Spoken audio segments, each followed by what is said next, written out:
Bagaimanakah sebuah peradaban kuno yang pernah menguasai setengah dunia bisa berubah menjadi republik berbasis agama yang paling berpengaruh di Timur Tengah saat ini?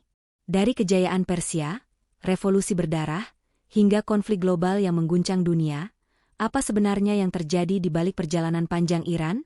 Sebelum masuk ke dalam konten lengkapnya, jangan lupa like, komen dan subscribe channel ini jika dirasa bermanfaat. Jika sudah, cari posisi terbaiknya dan let's go. Iran, yang dahulu dikenal sebagai Persia, adalah salah satu pusat peradaban tertua di dunia. Ribuan tahun sebelum banyak bangsa lain membangun identitasnya, wilayah dataran tinggi Iran telah menjadi tempat lahirnya budaya, kota, sistem pemerintahan, dan pemikiran yang memengaruhi sejarah manusia. Letaknya yang strategis di antara Asia Tengah, Timur Tengah, dan Laut Tengah menjadikannya persimpangan perdagangan, peperangan, dan pertukaran gagasan. Sekitar milenium pertama sebelum Masehi, suku-suku Indo-Iran bermigrasi ke wilayah ini. Dari berbagai kelompok tersebut, muncul bangsa Media dan Persia. Bangsa Media lebih dahulu membangun kekuasaan regional. Namun sejarah besar benar-benar berubah ketika seorang pemimpin dari suku Persia bangkit dan menyatukan berbagai wilayah di bawah satu panji. Namanya adalah Kirus Agung. Pada abad ke-6 sebelum Masehi, Kirus Agung mendirikan Kekaisaran Achaemenid. Inilah salah satu kekaisaran terbesar dalam sejarah dunia kuno. Wilayahnya membentang dari Asia Tengah hingga Mesir, bahkan mencapai sebagian Eropa Timur. Yang membuat kekaisaran ini unik bukan hanya luasnya wilayah, tetapi cara pemerintahannya. Kirus dikenal sebagai pemimpin yang relatif toleran terhadap budaya dan agama masyarakat yang ditaklukkannya. Ia tidak memaksakan identitas Persia secara keras, melainkan membiarkan daerah-daerah tetap mempertahankan tradisi mereka selama setia kepada pusat kekuasaan. Sistem administrasi Kekaisaran Achaemenid juga sangat maju untuk zamannya. Wilayah dibagi menjadi provinsi yang disebut satrapi, masing-masing dipimpin oleh pejabat yang bertanggung jawab langsung kepada raja. Infrastruktur seperti jalan raya kerajaan dibangun untuk mempercepat komunikasi dan pergerakan pasukan. Sistem ini membuat kekaisaran mampu bertahan dan stabil selama beberapa generasi. Setelah Kirus, kekuasaan dilanjutkan oleh para penerusnya seperti Darius Agung. Di bawah kepemimpinan Darius, pembangunan besar-besaran dilakukan. Ia membangun ibu kota megah seperti Persepolis, simbol kejayaan dan kemegahan Persia. Ekonomi berkembang melalui perdagangan lintas wilayah, dan sistem pajak ditata secara terstruktur. Namun, kejayaan itu tidak berlangsung selamanya. Pada abad ke-4 sebelum Masehi, seorang penakluk muda dari Makedonia bernama Alexander Agung menyerbu Persia. Dalam serangkaian pertempuran besar, Kekaisaran Achaemenid akhirnya runtuh. Alexander mengambil alih wilayah Persia, membawa pengaruh budaya Yunani yang kemudian bercampur dengan tradisi lokal. Setelah kematian Alexander, wilayah Persia menjadi bagian dari kerajaan-kerajaan penerusnya, sebelum akhirnya bangkit kembali di bawah Kekaisaran Parthia. Parthia memerintah selama beberapa abad dan menjadi kekuatan penting yang sering berhadapan dengan Kekaisaran Romawi. Mereka dikenal dengan strategi militer yang cerdas dan kemampuan bertahan di wilayah gurun yang keras. Kemudian muncul Kekaisaran Sasaniah pada abad ke-3 Masehi. Dinasti ini berusaha menghidupkan kembali kejayaan Persia kuno dan menjadikan Zoroastrianisme sebagai agama resmi negara. Di bawah Sasaniah, seni, arsitektur, dan ilmu pengetahuan berkembang pesat. Ibu kota mereka menjadi pusat intelektual dan budaya yang penting di kawasan tersebut. Namun, pada abad ke-7 Masehi, gelombang besar perubahan datang dari selatan. Pasukan Arab Muslim yang baru bangkit membawa agama Islam dan menaklukkan wilayah Persia. Kekaisaran Sasaniah runtuh, dan babak baru sejarah Iran pun dimulai. Islam secara bertahap menyebar dan menjadi bagian penting dari identitas bangsa Persia. Meski berada di bawah kekuasaan kekhalifahan Islam, budaya Persia tidak hilang. Bahasa, sastra, dan tradisi intelektualnya tetap hidup dan bahkan memberi pengaruh besar pada dunia Islam. Persia menjadi pusat ilmu pengetahuan, filsafat, kedokteran, dan matematika.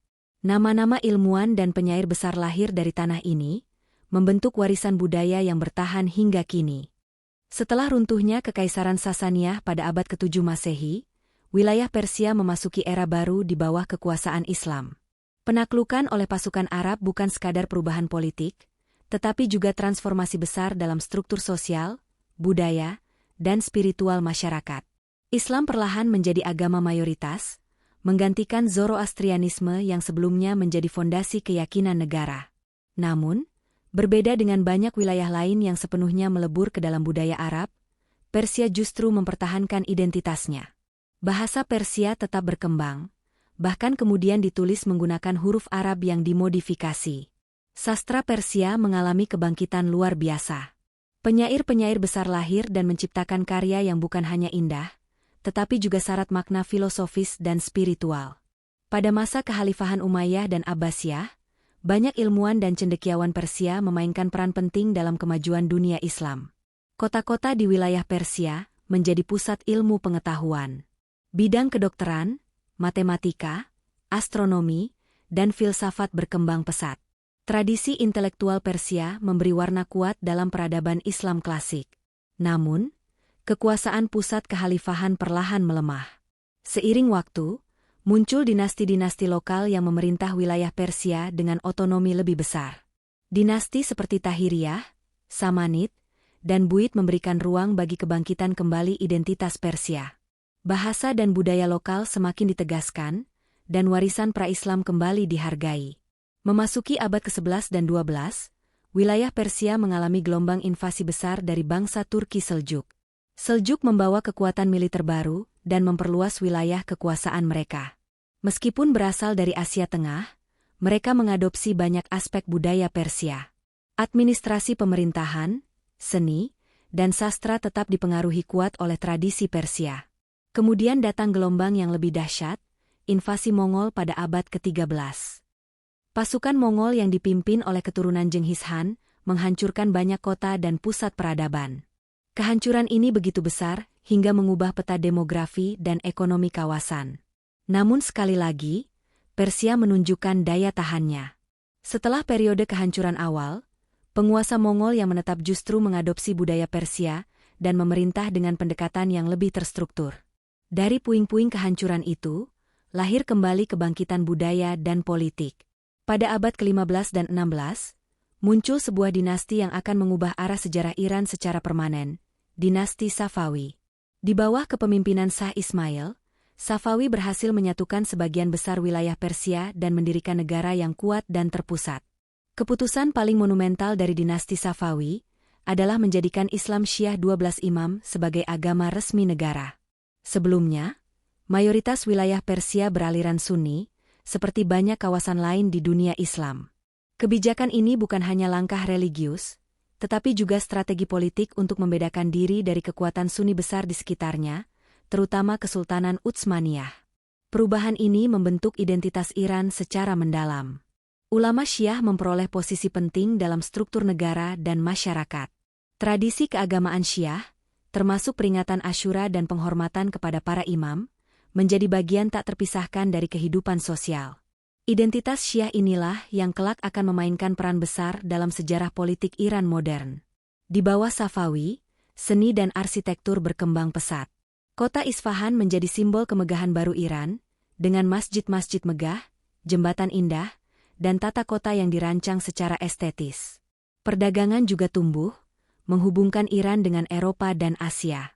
Namun seperti dinasti-dinasti sebelumnya, Safawi pun akhirnya melemah akibat konflik internal, tekanan ekonomi, dan serangan dari luar. Setelah keruntuhan Safawi pada abad ke-18, Iran memasuki periode ketidakstabilan politik. Beberapa dinasti silih berganti memegang kekuasaan, hingga akhirnya dinasti Qajar muncul pada akhir abad ke-18. Masa Qajar ditandai dengan tantangan besar. Tekanan dari kekuatan Eropa seperti Rusia dan Inggris semakin kuat. Iran kehilangan beberapa wilayah melalui perjanjian yang tidak menguntungkan. Pengaruh asing dalam ekonomi dan politik domestik meningkat, memicu ketidakpuasan di kalangan rakyat dan elit intelektual. Ketidakpuasan inilah yang kelak memicu gerakan besar berikutnya dalam sejarah Iran. Bibit perubahan mulai tumbuh. Masyarakat mulai mempertanyakan sistem monarki absolut dan campur tangan asing. Gagasan tentang konstitusi, parlemen, dan pemerintahan yang lebih modern mulai diperbincangkan. Memasuki abad ke-20, Iran berada dalam posisi yang rapuh. Di bawah pemerintahan dinasti Qajar, negara menghadapi tekanan berat dari kekuatan asing, terutama Rusia dan Inggris. Kedua negara itu berlomba memperluas pengaruh di wilayah Persia, karena letaknya yang strategis dan potensi sumber daya alamnya. Konsesi ekonomi diberikan kepada pihak asing, mulai dari hak perdagangan hingga eksplorasi minyak. Situasi ini memicu kemarahan di kalangan rakyat, pedagang, ulama, dan kaum intelektual. Ketidakpuasan yang menumpuk akhirnya meledak dalam revolusi konstitusional pada tahun 1905. Gerakan ini menjadi titik penting dalam sejarah modern Iran. Untuk pertama kalinya, masyarakat secara luas menuntut pembatasan kekuasaan raja dan pembentukan parlemen. Demonstrasi besar terjadi di Teheran dan kota-kota lain. Tekanan publik memaksa Shah menerima pembentukan Majelis Nasional atau parlemen, serta penyusunan konstitusi. Konstitusi baru memberikan harapan akan pemerintahan yang lebih adil dan transparan. Namun, jalan menuju stabilitas tidak mudah. Konflik internal antara kelompok konservatif dan reformis terus berlangsung. Di sisi lain, campur tangan Rusia dan Inggris semakin memperumit keadaan. Kedua negara bahkan membagi wilayah pengaruh di Iran melalui kesepakatan tanpa melibatkan pemerintah Iran secara penuh. Situasi semakin kacau ketika Perang Dunia Pertama pecah. Meskipun Iran secara resmi menyatakan netral, wilayahnya menjadi ajang perebutan kekuasaan antara pasukan asing. Ekonomi melemah, kelaparan meluas, dan stabilitas politik semakin rapuh. Di tengah kekacauan itu, muncul sosok militer bernama Reza Khan. Pada tahun 1921, ia melakukan kudeta dan secara bertahap mengonsolidasikan kekuasaan. Pada tahun 1925, ia menggulingkan dinasti Qajar dan mendirikan dinasti Pahlavi dengan gelar Reza Shah Pahlavi. Reza Shah membawa visi modernisasi yang ambisius. Ia ingin membangun Iran menjadi negara kuat dan mandiri, seperti negara-negara barat. Reformasi dilakukan di berbagai bidang. Sistem pendidikan diperluas, infrastruktur seperti jalan raya dan rel kereta dibangun, dan angkatan bersenjata diperkuat. Ia juga berusaha mengurangi pengaruh ulama dalam pemerintahan dan mendorong sekularisasi. Simbol-simbol modernitas diperkenalkan. Pakaian tradisional dibatasi, perempuan didorong untuk tidak mengenakan cadar di ruang publik, dan institusi hukum direformasi. Reza Shah juga secara resmi mengubah nama Persia menjadi Iran pada tahun 1935 dalam komunikasi internasional untuk menegaskan identitas nasional. Namun, modernisasi yang dilakukan bersifat otoriter. Kebebasan politik dibatasi, kritik terhadap pemerintah ditekan, dan oposisi dibungkam. Meski negara mengalami kemajuan dalam infrastruktur dan administrasi, ketidakpuasan tetap tumbuh di bawah permukaan. Ketika Perang Dunia Kedua meletus, Iran kembali berada dalam posisi sulit. Sekutu, terutama Inggris dan Uni Soviet, khawatir terhadap kedekatan Reza Shah dengan Jerman. Pada tahun 1941, pasukan sekutu menduduki Iran dan memaksa Reza Shah turun tahta. Ia digantikan oleh putranya, Muhammad Reza Shah Pahlavi. Muhammad Reza Shah melanjutkan agenda modernisasi ayahnya, tetapi dengan tantangan yang lebih kompleks. Pada awal pemerintahannya, kekuasaan politik relatif terbuka. Salah satu momen penting terjadi pada awal 1950-an, ketika Perdana Menteri Mohammad Mossadegh menasionalisasi industri minyak Iran, yang sebelumnya dikuasai perusahaan asing. Langkah ini sangat populer di dalam negeri, tetapi memicu konflik besar dengan Inggris dan Amerika Serikat. Pada tahun 1953, terjadi kudeta yang menggulingkan Mossadegh. Shah kembali memperkuat kekuasaannya dengan dukungan Barat. Sejak saat itu, pemerintahannya semakin otoriter.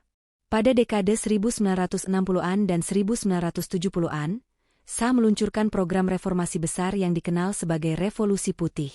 Program ini mencakup reformasi agraria, pemberian hak suara kepada perempuan, dan pembangunan industri. Secara ekonomi, Iran mengalami pertumbuhan pesat, terutama setelah lonjakan harga minyak dunia. Namun, pertumbuhan itu tidak merata. Kesenjangan sosial melebar. Banyak masyarakat merasa identitas religius dan budaya mereka terancam oleh westernisasi yang cepat. Oposisi terhadap Shah datang dari berbagai kelompok, ulama, mahasiswa, kaum kiri, dan rakyat miskin perkotaan. Di antara para ulama yang vokal mengkritik Shah, adalah seorang tokoh bernama Ayatollah Ruhollah Khomeini. Kritiknya terhadap kebijakan pemerintah membuatnya diasingkan ke luar negeri. Namun pengaruhnya justru semakin besar, terutama melalui rekaman pidato yang disebarkan secara rahasia di Iran. Ketegangan sosial, politik, dan ekonomi terus meningkat menjelang akhir dekade 1970-an. Demonstrasi besar-besaran terjadi di berbagai kota. Rezim Shah yang sebelumnya tampak kuat mulai goyah. Menjelang akhir dekade 1970-an, Iran berada di ambang perubahan besar. Di permukaan, negara tampak modern dan makmur berkat pendapatan minyak yang melimpah. Gedung-gedung tinggi berdiri di Teheran, industri berkembang, dan Iran dipandang sebagai sekutu strategis Barat di Timur Tengah. Namun di balik citra itu, ketidakpuasan rakyat terus membara. Banyak masyarakat merasa modernisasi yang dilakukan Shah terlalu cepat dan mengabaikan nilai-nilai tradisional.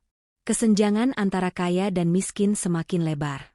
Korupsi dianggap merajalela. Aparat keamanan negara, terutama SAFAK, dikenal keras dalam membungkam kritik dan oposisi. Kebebasan berpendapat sangat terbatas, dan banyak aktivis politik dipenjara atau diasingkan. Di tengah ketegangan ini, Ayatollah Ruhollah Khomeini menjadi simbol perlawanan. Dari pengasingannya, ia terus menyuarakan kritik terhadap Shah dan menyerukan perubahan sistem pemerintahan. Pesan-pesannya yang direkam dan diselundupkan ke Iran menyebar luas, terutama di kalangan ulama, mahasiswa, dan masyarakat kelas menengah ke bawah. Pada tahun 1978, gelombang demonstrasi besar mulai mengguncang berbagai kota. Aksi protes yang awalnya bersifat sporadis berubah menjadi gerakan nasional. Setiap tindakan represif dari pemerintah justru memperbesar kemarahan publik.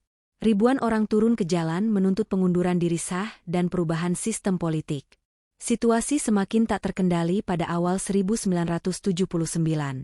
Tekanan yang terus meningkat membuat Mohammad Reza Shah akhirnya meninggalkan Iran pada Januari 1979. Kepergiannya disambut dengan euforia oleh para demonstran. Beberapa minggu kemudian, Ayatollah Khomeini kembali ke Iran setelah bertahun-tahun di pengasingan. Kepulangannya disambut jutaan orang dan menjadi momen simbolis runtuhnya monarki. Pada April 1979, melalui referendum nasional, rakyat Iran memilih untuk mendirikan Republik Islam. Sistem baru ini menggabungkan elemen republik dengan prinsip-prinsip pemerintahan Islam Syiah.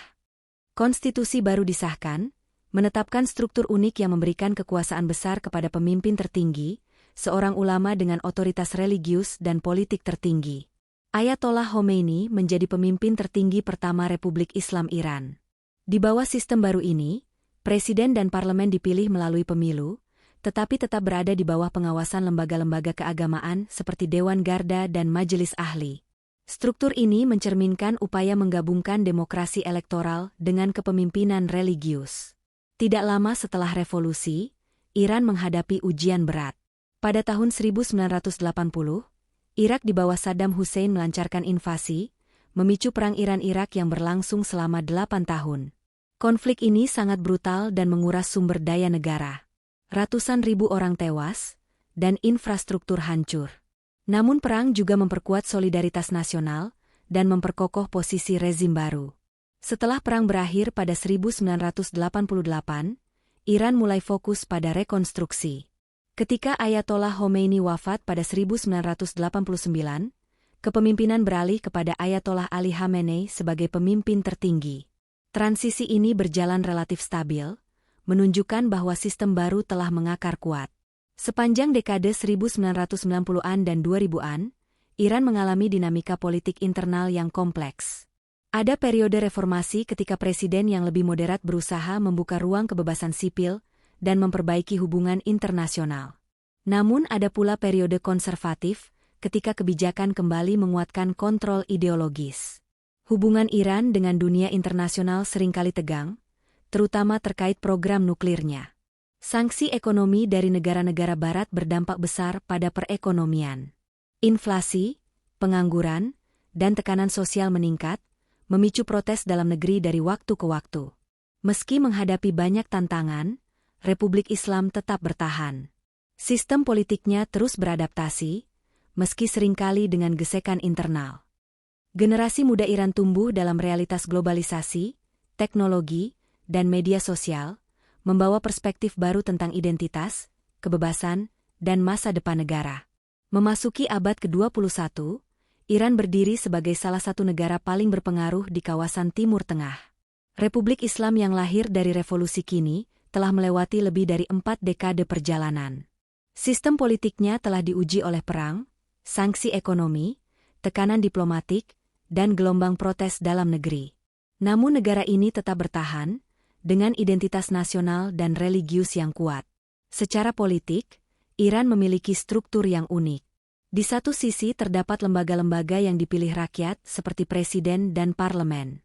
Di sisi lain, terdapat institusi keagamaan yang memiliki kewenangan besar dalam menentukan arah kebijakan negara. Pemimpin tertinggi memegang otoritas tertinggi dalam urusan strategis, militer, dan kebijakan luar negeri. Struktur ini menciptakan keseimbangan sekaligus ketegangan antara suara elektoral dan otoritas religius. Dalam 2 dekade terakhir, dinamika politik Iran sering diwarnai persaingan antara kelompok reformis dan konservatif. Kaum reformis mendorong keterbukaan sosial, kebebasan sipil yang lebih luas, serta hubungan yang lebih baik dengan dunia internasional. Sementara kelompok konservatif menekankan pentingnya menjaga nilai-nilai revolusi dan kemandirian nasional dari pengaruh asing. Isu program nuklir menjadi salah satu titik paling sensitif dalam hubungan internasional Iran. Pemerintah menegaskan bahwa program tersebut bertujuan damai, terutama untuk kebutuhan energi dan penelitian. Namun banyak negara barat menaruh kecurigaan. Sanksi ekonomi yang diberlakukan selama bertahun-tahun memberikan dampak besar terhadap kehidupan masyarakat. Nilai mata uang melemah, harga kebutuhan pokok naik, dan tekanan ekonomi dirasakan luas oleh rakyat. Meski demikian, Iran juga menunjukkan ketahanan ekonomi dalam berbagai sektor. Negara ini mengembangkan industri domestik, memperkuat sektor pertanian, serta berupaya memperluas kerjasama dengan negara-negara Asia dan kawasan lainnya.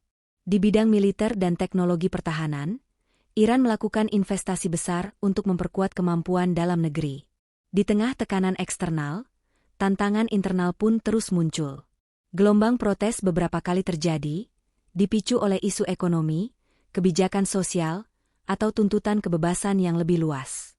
Generasi muda Iran, yang jumlahnya sangat besar, tumbuh dalam era internet dan media sosial. Mereka terhubung dengan dunia luar dan memiliki aspirasi yang beragam tentang masa depan negara. Perempuan Iran juga memainkan peran penting dalam dinamika sosial. Tingkat pendidikan perempuan meningkat signifikan dalam beberapa dekade terakhir. Mereka aktif di berbagai bidang, mulai dari akademik hingga profesional. Namun perdebatan tentang aturan sosial dan kebebasan pribadi terus menjadi bagian dari diskusi publik. Di tingkat regional, Iran menjadi aktor penting dalam berbagai konflik dan dinamika politik Timur Tengah. Pengaruhnya terasa di Irak, Suriah, Lebanon, dan kawasan Teluk. Kebijakan luar negeri Iran sering dipandang sebagai upaya mempertahankan keseimbangan kekuatan dan melindungi kepentingan strategisnya. Peran ini membuat Iran sekaligus dihormati dan diperdebatkan di panggung internasional. Transisi kepemimpinan juga menjadi sorotan penting dalam beberapa tahun terakhir. Stabilitas politik jangka panjang sangat bergantung pada kemampuan sistem untuk beradaptasi dengan perubahan generasi dan tuntutan zaman. Sejarah panjang Iran menunjukkan bahwa bangsa ini memiliki kemampuan bertahan yang luar biasa. Dari kekaisaran kuno hingga republik modern, Iran selalu menemukan cara untuk menyesuaikan diri dengan realitas baru. Hari ini, Iran berdiri sebagai negara dengan warisan sejarah lebih dari 2,5 milenium. Dari kejayaan kekaisaran Persia, masa penaklukan, kebangkitan dinasti-dinasti Islam, revolusi konstitusional, era monarki modern, hingga revolusi 1979 dan Republik Islam, setiap bab sejarahnya membentuk karakter nasional yang kompleks. Masa depan Iran akan sangat ditentukan oleh bagaimana negara ini menyeimbangkan tradisi dan modernitas, identitas religius dan aspirasi generasi muda, serta kemandirian nasional dan hubungan global. Tantangan ekonomi, perubahan sosial, dan dinamika geopolitik akan terus menjadi ujian besar. Namun jika melihat perjalanan panjangnya, satu hal yang konsisten adalah ketahanan bangsa Iran. Berulang kali mereka menghadapi invasi, revolusi, tekanan asing, dan konflik internal. Berulang kali pula mereka bangkit dan membangun kembali. Sejarah Iran bukan hanya tentang kekuasaan dan politik, tetapi tentang identitas yang terus berevolusi. Sebuah bangsa yang berakar dalam tradisi kuno, namun terus bergerak di tengah arus zaman modern.